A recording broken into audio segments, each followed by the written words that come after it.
Dessert portugais à la noix de coco, vraiment délicieux, avec une recette un petit peu mystérieuse. Allez, on va commencer la recette en mettant 4 œufs dans un bol. On va commencer à bien battre les œufs jusqu'à ce qu'ils deviennent plus blancs. C'est une recette qui est vraiment délicieuse, elle est très savoureuse et surtout facile à préparer, on adore. Comme d'habitude, vous allez être surpris par le goût, ça va être super. Allez, une fois qu'on a bien mélangé nos œufs, on va pouvoir commencer à rajouter les autres ingrédients de la recette. Donc ici, on va commencer par 200 ml de lait de coco. Vous allez voir, la recette a vraiment un goût incroyable, vous allez adorer. Ensuite, on va pouvoir rajouter 200 ml de lait. On va rajouter également une brique de lait concentré, la mienne a fait 395 grammes. Et ensuite, on va rajouter tous les ingrédients avant de bien les mélanger. Voilà, donc ici, on remue bien, on mélange bien jusqu'à ce qu'on obtienne une crème qui est toute lisse. Donc on mélange le tout jusqu'à ce que les ingrédients soient bien combinés les uns avec les autres. Et une fois que c'est terminé, eh bien on va passer au reste de la recette et c'est bien sûr la noix de coco.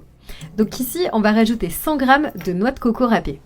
Ensuite, on va ajouter de la noix de coco en flocons qui rendra la recette encore plus savoureuse, mais qui contient un petit peu moins de sucre, donc ce sera absolument parfait. Alors moi, j'ai appris la recette d'un couple portugais et je vous assure, je ne l'ai jamais oubliée tellement elle est simple. J'adore préparer ce dessert pour la famille et tout le monde l'adore vraiment, ça va être sublime. C'est une recette qui peut être servie aussi bien par temps chaud que par temps froid et vous allez vraiment me remercier de vous avoir appris cette recette à mon tour. Allez, une fois qu'on a bien mélangé le tout, c'est prêt. On n'a plus qu'à réserver et à mettre de côté.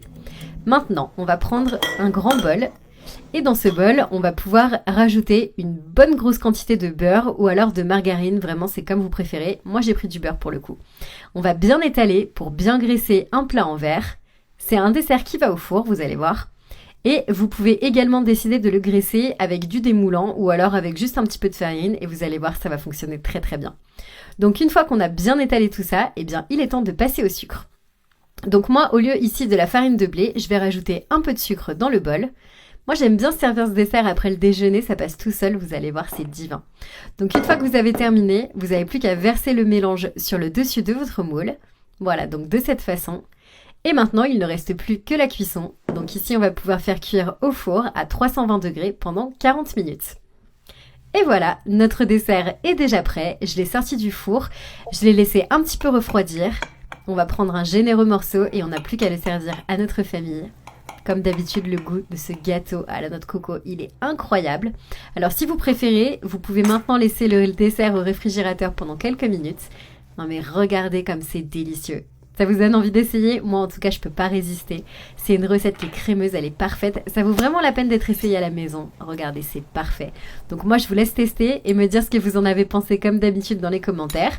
Et puis, j'ai plus qu'à vous souhaiter un très très bon appétit. À bientôt!